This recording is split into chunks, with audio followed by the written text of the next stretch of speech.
Haleluya. Haleluya. Haleluya. Hari ini saya akan menyampaikan firman Tuhan yang saya beri judul Bersukacita di saat krisis. Mari kita buka Alkitab kita di dalam kitab 1 Petrus pasal 1 ayatnya yang ke-6. Bergembiralah akan hal itu, sekalipun sekarang ini kamu seketika harus berduka cita oleh berbagai-bagai pencobaan. Puji Tuhan. Kata bergembiralah dalam ayat itu saudara, terjemahan lainnya ditulis dengan kata bersukacitalah. Lalu kata berduka cita oleh berbagai-bagai pencobaan, saya menyebutnya sebagai krisis. Bersukacitalah di saat krisis. Saya akan mulai penjelasan firman Tuhan hari ini dengan sebuah pertanyaan. Apakah mungkin orang dapat bersukacita di saat krisis? Mungkinkah seseorang waktu menghadapi krisis dalam hidupnya, dia bisa hadapi itu dengan bersukacita? Menurut pemikiran manusia, saudara, tidak mungkin. Tetapi menurut Alkitab, menurut firman Tuhan, itu mungkin. Kata mungkin itu sama artinya dengan kata dapat. Sama artinya dengan kata boleh. Menurut pemikiran manusia tidak mungkin orang yang sedang menghadapi krisis, dia bisa hadapi dengan sukacita. Tetapi menurut Alkitab, menurut firman Tuhan mungkin. Dapat seseorang menghadapi krisis dengan bersukacita. Kenapa saudara? Karena Alkitab kita ini banyak menulis yang tidak mungkin menjadi mungkin. Apa yang mustahil bagi manusia, itu menjadi mungkin saudara. Menjadi tidak mustahil. Dan Alkitab banyak menulis perkara-perkara seperti ini. Yang tidak masuk akal, yang mustahil, yang tidak mungkin menjadi mungkin saudara. Nah, kita akan lihat dua kata dalam firman Tuhan ini. Kata yang pertama adalah krisis. Lalu kata yang kedua adalah bersukacita. Kita akan lihat kata yang pertama terlebih dahulu, yaitu kata krisis. Kata krisis saudara, menurut Kamus Besar Bahasa Indonesia, artinya pertama adalah keadaan berbahaya. Berbahaya di sini berhubungan dengan satu penderitaan sakit yang dialami dalam hidup seseorang. Sakitnya adalah sakit yang kritis. Dia sakit sampai dia menghadapi di ambang kematian. Lalu yang kedua, krisis menurut Kamus Besar Bahasa Indonesia adalah keadaan genting atau keadaan kemelut. Kata lainnya adalah keadaan yang sulit. Lalu yang ketiga, kata krisis ini artinya keadaan suram. Misalnya keadaan ekonominya dan sebagainya dan sebagainya. Tetapi saudara, saya ingin menyampaikan yang kedua arti krisis dilihat dari filosofi orang Tionghoa. Nah, filosofi orang Tionghoa itu krisis itu mengandung dua pengertian saudara. Pengertian yang pertama adalah bahaya, pengertian yang kedua adalah kesempatan atau peluang. Jadi filosofi orang Tionghoa ini begini saudara. Mereka tahu krisis itu bahaya. Tapi mereka juga tahu krisis itu sebuah kesempatan. Sebuah peluang di mana mereka bisa dapat pakai krisis itu menjadi satu keberhasilan di dalam hidup mereka. Nah, krisis yang sedang terjadi saat ini, saudara, diawali dari krisis kesehatan. Kita mengetahui virus corona itu adalah virus yang menyerang kesehatan manusia. Bahkan ada yang diserang dengan virus ini, dia mengalami satu kematian. Nah, krisis yang terjadi saat ini dimulai dari krisis kesehatan, saudara. Lalu berlanjut menjadi krisis ekonomi. Apabila pandemi COVID-19 ini tidak cepat berlalu, akan berlanjut lagi kepada krisis-krisis yang lain. Krisis keuangan, krisis politik, krisis sosial, krisis keamanan, dan sebagainya. Itu sebabnya kita berharap dan kita berdoa biar Tuhan cepat lalukan pandemi COVID-19 ini di tengah bangsa dan negara kita. Nah, kembali kepada krisis, saudara. Ada dua kemungkinan yang terjadi di saat seseorang menghadapi krisis. Yang pertama adalah orang itu akan menyerah dengan krisis itu. Orang itu akan terpuruk dengan krisis itu. Orang itu akan menyalahkan orang lain. Orang itu juga akan menyalahkan Tuhan. Ini kemungkinan pertama. Waktu seseorang dihadapi dengan krisis, krisis itu bisa buat dia menyerah. Bisa buat dia terpuruk. Bisa juga membuat dia menyalahkan orang lain. Bahkan menyalahkan Tuhannya. Lalu kemungkinan yang kedua, di saat orang menghadapi krisis, orang itu bangkit dan menjadi pribadi yang lebih kuat. Seperti pengertian kedua dari filosofi orang Tionghoa tentang krisis. Krisis itu bisa menjadi sebuah kesempatan untuk mereka bisa berhasil, saudara. Lalu kita lihat kata yang kedua adalah kata bersukacita. Apakah bersukacita itu, saudara? Bersukacita menurut Kamus Besar Bahasa Indonesia artinya bersuka hati, bergirang hati. Jadi menurut Kamus Besar Bahasa Indonesia orang yang bersukacita itu hatinya bersuka, hatinya bergirang, saudara.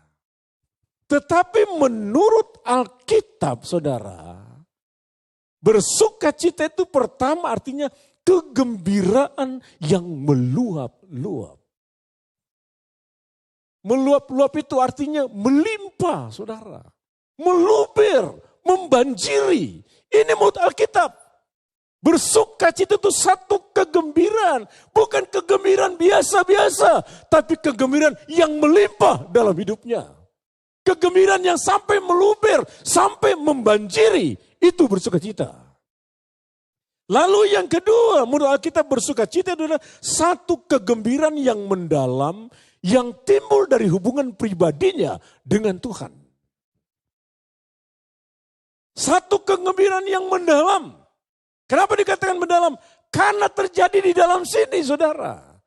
Ini dampak dari hubungan pribadinya dengan Tuhan.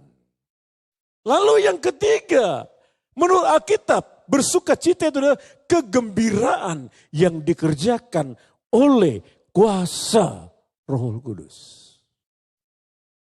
Nah, sukacita itu tidak sama dengan kesenangan. Biasanya kesenangan itu, saudara, ditandai dengan tertawa-tawa. Nah, sukacita itu tidak sama dengan kesenangan. Kenapa? Karena sukacita timbul dari dalam diri kita, sedangkan kesenangan timbul dari luar diri kita. Inilah salah satu perbedaan hidup kita dengan orang dunia. Hidup orang dunia itu adalah kesenangan karena didapat dari luar dirinya. Hidup orang percaya itu adalah sukacita karena didapat dari dalam dirinya. Coba kita melihat kehidupan kita sebagai orang percaya. Ada enggak sukacita itu di dalam hidup kita? Ada enggak sukacita itu, saudara? Kegembiraan yang meluap-luap, kegembiraan yang melimpah, kegembiraan yang meluber, kegembiraan yang membanjiri. Ada enggak itu dalam hidup kita, saudara? Saudara yang bisa menilai keadaan hidup saudara. Nah, kita kembali kepada judul firman Tuhan ini. Bersukacita di saat krisis. Mengapa firman Tuhan menasihatkan untuk kita bersukacita di saat krisis? Tadi kan menurut pemikiran manusia tidak mungkin. Tetapi menurut Alkitab firman Tuhan mungkin. Nah pertanyaannya, kenapa firman Tuhan menasihatkan kita untuk bersukacita di saat krisis? Saya akan menyampaikan 3 alasan, saudara. Kenapa kita disuruh bersukacita di saat kita menghadapi krisis? Yang pertama, kita buka Alkitab kita dalam Filipi pasal 4 ayat 4. Saya bacakan. Bersukacitalah senantiasa dalam Tuhan. Sekali lagi kukatakan bersukacitalah. Perhatikan di bagian A, saudara. Bersukacitalah senantiasa dalam Tuhan. Ini alasan pertama. Kenapa firman Tuhan menasihatkan kepada kita untuk bersukacita di saat krisis? Karena kita di dalam Tuhan. Kalau kita berada di luar Tuhan, firman Tuhan tidak akan menasihatkan kita bersukacita di saat krisis. Karena kita ada di dalam Tuhan. Firman Tuhan katakan, engkau bisa bersukacita di saat krisis. Dalam Alkitab terjemahan bahasa Indonesia sehari-hari, kata di dalam Tuhan di sana ditulis dengan kata bersatu di dalam Tuhan. Jadi di dalam Tuhan itu sama dengan bersatu di dalam Tuhan. Arti lainnya ada bersama Tuhan. Orang yang di dalam Tuhan, orang itu bersatu dengan Tuhannya. Orang itu ada bersama dengan Tuhannya. Nah Tuhan itu sumber sukacita, saudara. Kalau kita berada bersama dengan Tuhan, bersatu bersama dengan Tuhan, ada di dalam Tuhan. Sukacita Tuhan itu diberikan di dalam hidup kita hingga kita memiliki sukacita itu. Yohanes 15 ayat 11. Semuanya itu kukatakan kepadamu, supaya sukacitaku ada di dalam kamu, dan sukacitamu menjadi penuh. Perhatikan. Supaya sukacitaku, kataku itu ditulis huruf besar, sukacita Tuhan ada di dalam kamu dan sukacitamu menjadi penuh. Jadi Tuhan itu sumber sukacita, saudara. Kalau kita ada di dalam Tuhan, maka sukacita itu ada dalam hidup kita. Itu sebabnya waktu kita di dalam Tuhan, Orang yang bersatu dengan Tuhan. Kita menghadapi krisis, kita bisa bersuka cita di saat krisis itu dalam hidup kita. Kedua, kenapa firman Tuhan menasihatkan untuk kita bersuka cita di saat krisis? 1 Tesalonika pasal 5 ayat 16. Bersukacitalah senantiasa. Sama dengan Filipi pasal 4. Bersukacitalah senantiasa di dalam Tuhan. Dalam Tesalonika ini bersukacitalah senantiasa. Apa arti senantiasa itu, saudara? Senantiasa itu artinya selalu. Senantiasa itu artinya pada setiap waktu. Senantiasa itu artinya dalam berbagai macam situasi dan kondisi. 1 Tesalonika dikatakan bersukacitalah senantiasa. Siapa yang dimaksud di sini? Orang-orang yang di dalam Tuhan. Orang-orang yang percaya kepada Tuhan. Orang-orang tersebut harus bersukacita senantiasa. Pada setiap waktu, berbagai macam situasi dan kondisi, mereka harus tetap bersukacita. Arti lainnya adalah sukacita itu bagi kita orang percaya menjadi gaya hidup kita. Di mana saja kita berada, apapun yang kita alami, apapun yang kita hadapi, kalau sukacita itu menjadi gaya hidup kita, kita bisa bersukacita menghadapi apapun maupun berada dimanapun. Ketiga, saudara, mengapa firman Tuhan menasihatkan kita untuk bersukacita di saat krisis? Amsal 17 ayat 22. Hati yang gembira adalah obat yang manjur, tetapi semangat yang patah mengeringkan tulang. Kita perhatikan di bagian A. Hati yang gembira adalah obat yang manjur. Hati yang gembira di situ berbicara daripada bersukacita. Hati yang gembira, bersukacita itu adalah obat yang manjur. Apa obat itu, saudara? Obat itu adalah bahan untuk mengurangi. Obat itu adalah bahan untuk menghilangkan. Obat itu adalah bahan untuk menyembuhkan. Apa, saudara? Mengurangi apa? Menghilangkan apa? Menyembuhkan apa? Penyakit.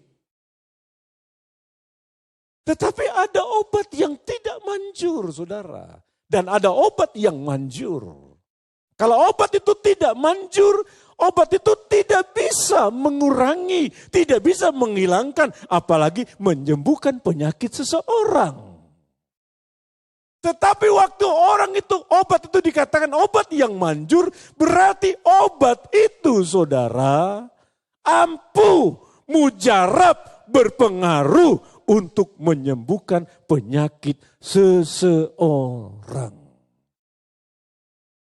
Nah, Amsal katakan bersukacita itu adalah obat yang manjur.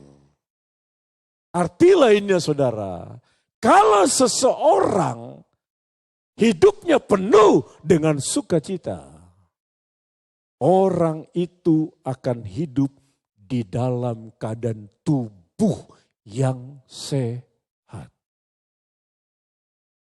Waktu dia menghadapi krisis, waktu dia mengalami krisis, krisis itu tidak akan mendatangkan penyakit dalam hidupnya, saudara.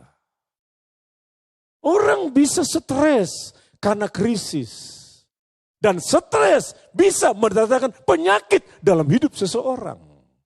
Tetapi waktu orang-orang di dalam Tuhan, orang-orang yang percaya, Mereka ada sukacita dalam hidup mereka. Waktu mereka menghadapi krisis, mereka tetap sehat. Kenapa? Sukacita itu adalah obat yang manjur, yang memberikan kesehatan buat tubuh mereka.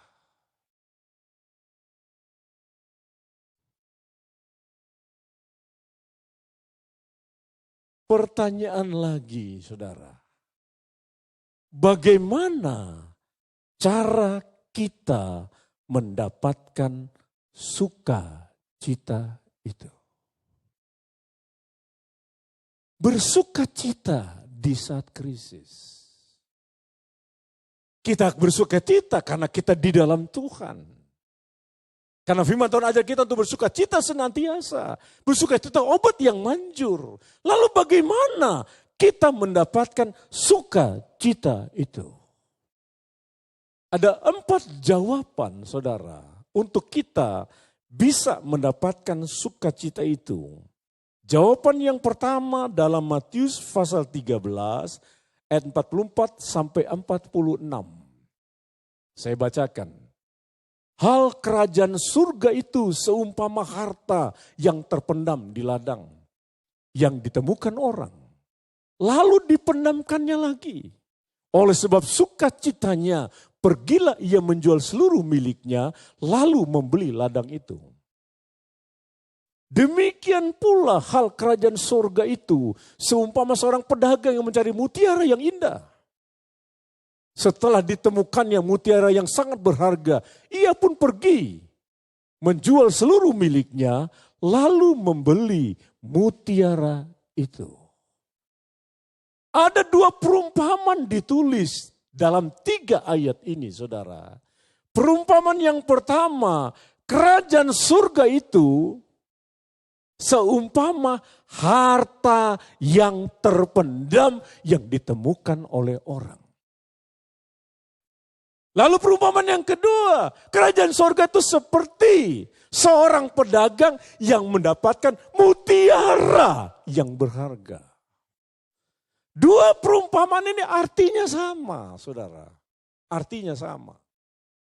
Perumpamaan pertama dikatakan, hal kerajaan surga seperti seseorang yang mendapatkan harta yang terpendam. Lalu kita lihat di sana, waktu dia dapatkan harta yang terpendam, dia pendam lagi harta itu. Lalu dia tinggalkan, dia jual seluruh miliknya, lalu dia beli ladang itu. Kenapa ini, saudara? Kau sudah didapatkan, lalu ditanam lagi harta yang terpendam itu. Saudara, pada zaman Yesus saat itu, orang-orang saat itu untuk menginvestasikan uangnya, mereka tidak membeli rumah atau mereka tidak membangun rumah. Pada saat itu orang suka berperang, saudara. Karena berperang mereka suka pindah-pindah tempat. Nah, lalu mereka investasikan uang yang mereka miliki untuk barang yang berharga. Seperti emas, perak, dan sebagainya. Lalu setelah mereka investasi dengan barang berharga, emas, perak, dan sebagainya. Mereka tidak taruh di rumah barang berharga itu, saudara. Karena takut ketahuan orang, lalu dicuri oleh orang. Apa yang dilakukan orang-orang pada saat itu dengan barang berharganya? Barang berharga itu mereka taruh di sebuah guci, saudara. Lalu mereka pergi ke ladang. Lalu mereka kuburkan barang berharga yang sudah diisi dari guci itu, saudara. Lalu mereka tutup lagi dengan tanah dan mereka tandai. Supaya mereka tahu ini tempat barang berhargaku. Nah, persoalannya kalau orang itu mati, saudara, hilanglah harta yang berharga itu. Nah, dalam perumpamaan ditulis, diceritakan, ada seseorang yang menemukan harta yang terpendam di ladang itu. Nah, pertanyaannya kenapa dia sudah temukan, dia tidak bawa kabur. Tetapi dia pendam lagi, saudara. Karena menurut hukum Yahudi saat itu, bila seseorang ingin mengambil harta sesuatu di ladang orang lain, maka dia harus ngomong dulu sama yang punya ladang itu, atau dia bayar ladang itu, baru dia bisa miliki barang-barang yang ada di ladang itu. Makanya waktu dia dapatkan itu, dia kubur lagi saudara. Lalu dia kembali pulang, dia jual seluruh miliknya. Dan dia beli ladang itu. Karena dia tahu di ladang itu ada harta yang terpendam. Pertanyaannya, kenapa dia jual seluruh miliknya? Karena harta yang terpendam itu lebih berharga dari semua yang dimiliki oleh orang ini. Semua yang miliknya dijual saudara. Karena dia tahu ini yang lebih berharga dari semua yang dimilikinya. Hal kerajaan surga seperti harta yang terpendam. Itu perumpamaan pertama. Lalu yang kedua, perumpamaan dikatakan ada seorang pedagang. Dia dapatkan mutiara yang sangat berharga. Oh, dia senang sekali saudara. Lalu dikatakan lagi dia jual seluruh miliknya. Kenapa? Karena seluruh miliknya tidak sebanding dengan mutiara yang berharga ini. Harta terpendam, mutiara itu berbicara barang yang berharga. Perumpamaan ini katakan kerajaan surga seperti itu saudara. Seperti harta yang terpendam, seperti mutiara. Karena ini barang berharga. Bahkan dikatakan dalam perumpamaan itu, semua harta yang dimiliki pedagang ini atau orang tersebut tidak bisa dibandingkan dengan barang-barang berharga yang didapatkan itu. Saya mau katakan kepada saudara, perumpamaan ini katakan hal kerajaan surga. Seumpama harta yang terpendam, seumpama pedagang yang mendapatkan mutiara yang berharga. Kerajaan surga di sana saudara, maksudnya bukan sebuah kerajaan secara politis geografis, bukan. Yang ada rajanya, ada rakyatnya. Bukan ini maksudnya saudara. Kerajaan surga dalam perumpamaan itu menunjuk kepada satu keadaan yang di dalamnya terdapat kasih, sukacita, dan damai sejahtera. Dan kerajaan surga itu menunjuk kepada pribadi Yesus sendiri. Bagaimana cara kita untuk memperoleh sukacita itu saudara? Kita dapatkan sukacita itu kalau kita memiliki Yesus di dalam kehidupan kita. Dan Yesus itu lebih berharga dari barang-barang berharga yang ada di dalam dunia ini. Kalau kita ingin mendapatkan sukacita, miliki Yesus itu dalam hidupmu, saudara. Jadikan Yesus itu lebih berharga dari semua yang kau miliki dalam hidup ini. Pertanyaannya, coba lihat diri kita. Apa yang paling berharga dalam hidup kita? Yesuskah atau harta yang kita miliki? Yesuskah atau emas yang banyak yang kita miliki? Yesuskah atau deposito yang banyak yang kita miliki di bank? Yesuskah atau barang-barang berharga yang lain yang lebih berharga daripada Yesus? Saudara dan Tuhan yang tahu. Tapi Alkitab katakan, kalau kita ingin mendapatkan sukacita hingga waktu kita menghadapi krisis, kita bisa hadapi dengan sukacita. Kita harus memiliki Yesus di dalam kehidupan kita. Yesus yang bisa memberikan sukacita yang melimpah-limpah dalam hidup kita. Bukan sukacita biasa, tapi sukacita yang melimpah-limpah. yang meluber, yang membanjiri kehidupan kita. Kedua, saudara, cara kita mendapatkan sukacita itu, Mazmur pasal 16 ayat 11. Engkau memberitahukan kepadaku jalan kehidupan. Di hadapanmu ada sukacita berlimpah-limpah. Di tangan kananmu ada nikmat senantiasa. Perhatikan di ayatnya yang ke-11 bagian B. Di hadapanmu ada sukacita berlimpah-limpah.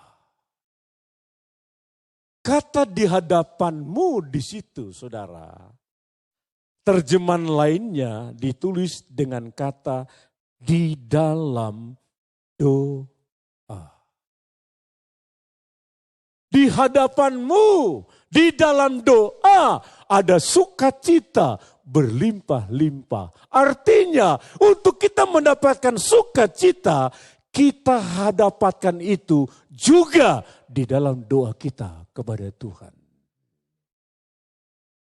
Bagi saudara yang suka berdoa, saudara, lalu orientasi doa saudara bukan permintaan-permintaan, tapi orientasi saudara adalah menyembah kepada Tuhan. Saudara pasti mengalami sukacita berlimpah-limpah ini. Coba saudara jujur, saya jujur saudara. Saya orang yang berdoa jarang meminta. Hampir setiap doa saya itu saya nggak pernah minta-minta ini enggak saudara. Hanya dalam masa pandemik ini saya doakan semua. Hamba-hamba Tuhan dengan jemaatnya juga keluarganya. Supaya Tuhan berikan kekuatan, Tuhan pelihara mereka, Tuhan cukupkan makan minum mereka. Tapi saya berdoa biasanya tidak meminta saudara. Tapi saya banyak menyembah kepada Tuhan, lalu saya berdoa di dalam roh. Karena saya tahu waktu saya berdoa di dalam roh, Roh Kudus inilah yang menyampaikan keluhan-keluhan itu kepada Bapa di sorga. Nah waktu saya menyembah di dalam doa saudara, saya mengalami sukacita yang luar biasa. Kadang saya bisa menangis waktu saya berdoa, bukan karena saya sedih, bukan saudara. Bukan saya kadang sedang menghadapi masalah, bukan. Tapi saya mengalami sukacita yang berlimpah-limpah. Nah firman Tuhan katakan dalam Mazmur ini, untuk kita mendapatkan sukacita, cara yang kedua adalah kita harus suka berdoa kepada Tuhan. Coba kita lihat Mazmur 43 ayatnya yang keempat. Maka aku dapat pergi ke mezbah Allah, menghadap Allah, yang adalah sukacitaku dan kegembiraanku, dan bersyukur kepadamu dengan kecapi, ya Allah, ya Allahku. Perhatikan, aku dapat pergi ke mezbah Allah, menghadap Allah. Ngapain saudara ini? Berdoa kepada Allahnya. Kenapa dia berdoa kepada Allah? Karena dikatakan di sana. Ada sukacita waktu dia menghadap Allah. Ada sukacita waktu dia berdoa kepada Allahnya. Artinya orang yang suka berdoa, orang itu akan mengalami sukacita dari Tuhan dalam hidupnya. Waktu ada sukacita, dia menghadapi krisis, dia bisa hadapi krisis dengan bersukacita. Ketiga saudara, cara mendapatkan sukacita itu, Roma pasal 14 ayat 17.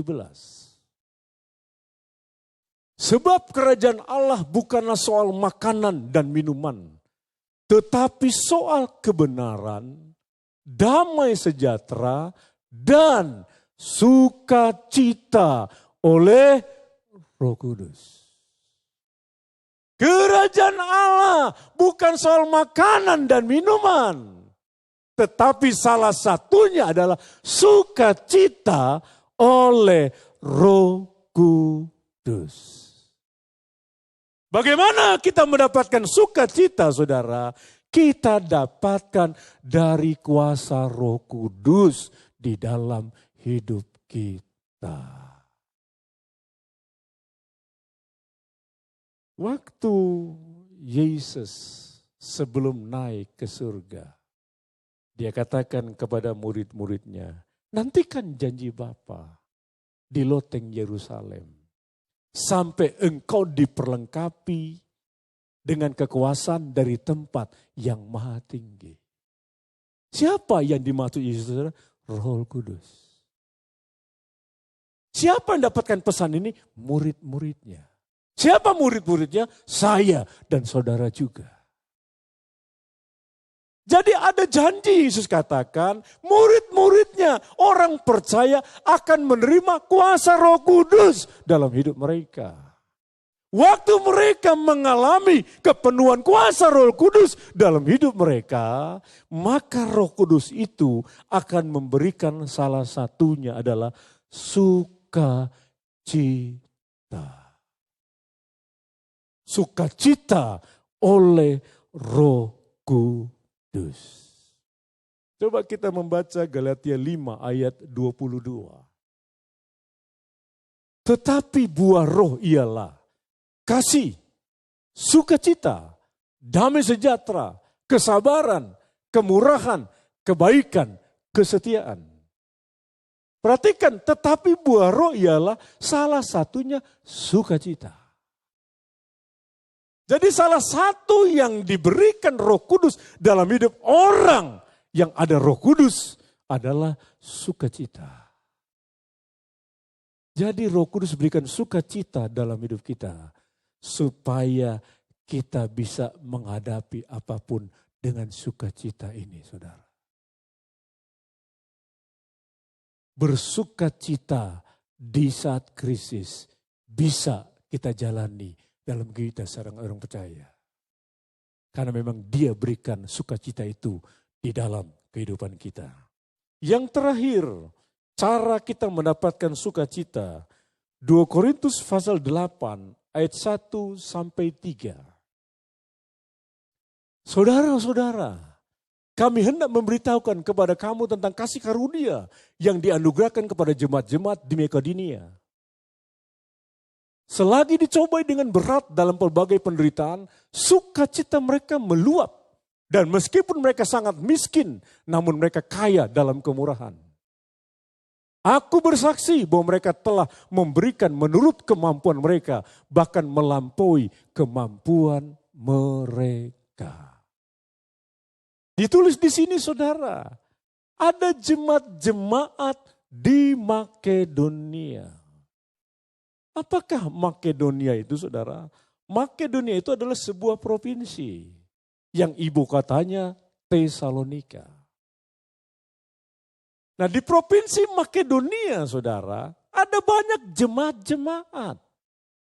Alkitab catat jemaat-jemaat di sana itu adalah jemaat yang sangat miskin. Saudara tahu arti kata sangat miskin? Hidup serba kekurangan. Sudah miskin tapi dikatakan sangat miskin. Mereka bukan hidup berkelimpahan tapi hidup serba kekurangan. Tetapi Alkitab mencatat di tengah-tengah pencobaan yang mereka alami, sukacita mereka meluap-luap. Sudah miskin, hidup serba kekurangan. Lalu mereka mengalami berbagai-bagai pencobaan dalam hidup mereka. Tapi Alkitab katakan jemaat-jemaat yang miskin ini sukacita mereka meluap. Bahkan ayat selanjutnya dikatakan jemaat-jemaat yang miskin ini dia bisa memberi kepada yang lain. Melebihi dari apa yang mereka miliki. Dari mana kita dapatkan sukacita ini saudara? Yang terakhir, yang keempat. Kalau kita suka memberi.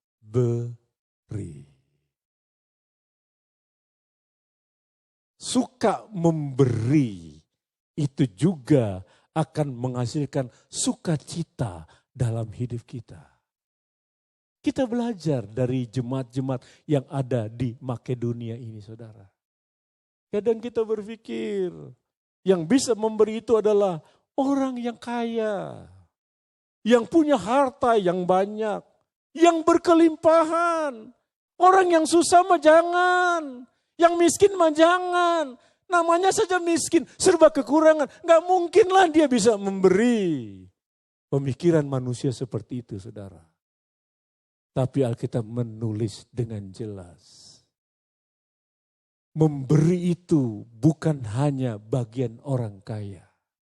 Orang punya, orang miskin juga bisa memberi. Janda Sarfat, dia orang miskin. Seorang ibu yang memberi sepeser di peti persembahan. Waktu Yesus berikan perumpamaan. Yesus katakan sama muridnya, siapa yang ngasih lebih? Orang kaya itu atau ibu yang miskin ini? Pemikiran manusia, orang kaya itu. Tidak, kata Yesus.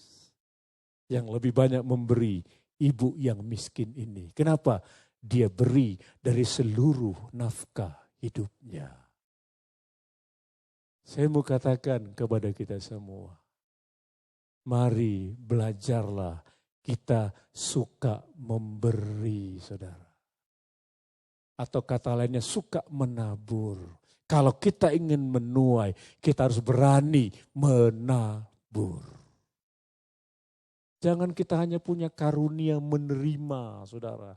Karunia menikmati. Kita juga harus punya karunia untuk memberi. Kalau kita cuma punya karunia, menikmati, menerima, itu pelit, saudara. Pelit. Kita harus belajar kepada jemaat Makedonia ini. Jemaat yang sangat miskin, tetapi mereka suka memberi kepada orang lain. Alkitab katakan, sukacita jemaat yang miskin ini melimpah-limpah. Karena mereka suka memberi. Saudara, tadi saya katakan di awal penyampaian firman Tuhan ini. Kalau pandemi COVID-19 ini tidak cepat berlalu, kita akan mengalami krisis-krisis yang lain. Krisis ekonomi sedang kita alami. Tapi nanti ada krisis-krisis yang lain. Bagaimana kita menghadapi krisis-krisis itu, saudara? Alkitab ajar kita hari ini. Bersukacitalah di saat engkau menghadapi krisis. Kenapa? Karena kita bukan orang di luar Tuhan. Kita orang yang di dalam Tuhan. Kita orang yang percaya kepada Tuhan. Kita bisa bersukacita di saat krisis. Kalau engkau merasa engkau tidak mengalami sukacita hari-hari ini, firman Tuhan katakan engkau bisa dapatkan sukacita itu dalam hidupmu. Kalau engkau jadikan Yesus segalanya dalam hidupmu. Kalau engkau suka berdoa, kalau engkau memiliki kuasa Roh Kudus, kalau engkau suka memberi, engkau akan memiliki sukacita dalam hidupmu. Dan kau bisa lakukan firman Tuhan ini. Waktu engkau menghadapi krisis yang kita tidak tahu kapan berakhirnya. Kita akan hadapi krisis ini dengan sukacita yang Tuhan berikan dalam hidup kita. Seberat apapun krisis yang kita hadapi, kita bisa hadapi dengan sukacita. Kenapa? Karena sukacita Tuhan itu luar biasa. Dan Tuhan katakan, aku berikan ini kepada siapa? Orang-orang yang di dalam Tuhan. Mari saudara, hadapi krisis yang kita tidak tahu kapan berakhirnya. Dengan sukacita yang Tuhan beri dalam hidup kita. Mari kita berdoa. Nanti saya undang Pendeta Muda Aroli Halawa berdoa. Terima kasih ya Tuhan. Buat firman-Mu yang sangat luar biasa dalam hidup-hidup kami Tuhan. Yang telah disampaikan oleh hamba-Mu. Firman-Mu mengingatkan kami dalam menghadapi COVID-19 ini, dalam menghadapi krisis yang terjadi di bangsa kami. Biar kami tetap bersuka cita karena kami orang-orang yang ada di dalam Engkau Tuhan. Teguhkan iman kami, bahwa kami semakin dekat kepadamu. Dan biarlah kami menjadikan Engkau menjadi segala-galanya dalam kehidupan kami. Dan kami tidak pernah bimbang, kami tidak pernah khawatir, kami tidak pernah takut karena ada Tuhan dalam kehidupan kami. Terima kasih Tuhan buat firman-Mu yang luar biasa dalam kehidupan kami. Biarlah Roh Kudus-Mu yang memeteraikan firman-Mu lebih dalam lagi dalam kehidupan kami. Setiap umat-umat-Mu yang mendengarkan firman-Mu, Tuhan urapi dalam kehidupan mereka, yang meneguhkan mereka Tuhan, yang membawa mereka Tuhan semakin hari semakin bersuka cita di dalam keadaan apapun. Berkati hamba-Mu yang telah menyampaikan firman-Mu, penuhi dia dengan kuasa Roh Kudus-Mu Tuhan, pakai dia semakin hari semakin luar biasa Tuhan, untuk menjadi berkat bagi kami semua, setiap umat-umat-Mu. Di dalam nama Tuhan Yesus kami telah berdoa dengan mengucap syukur. Haleluya.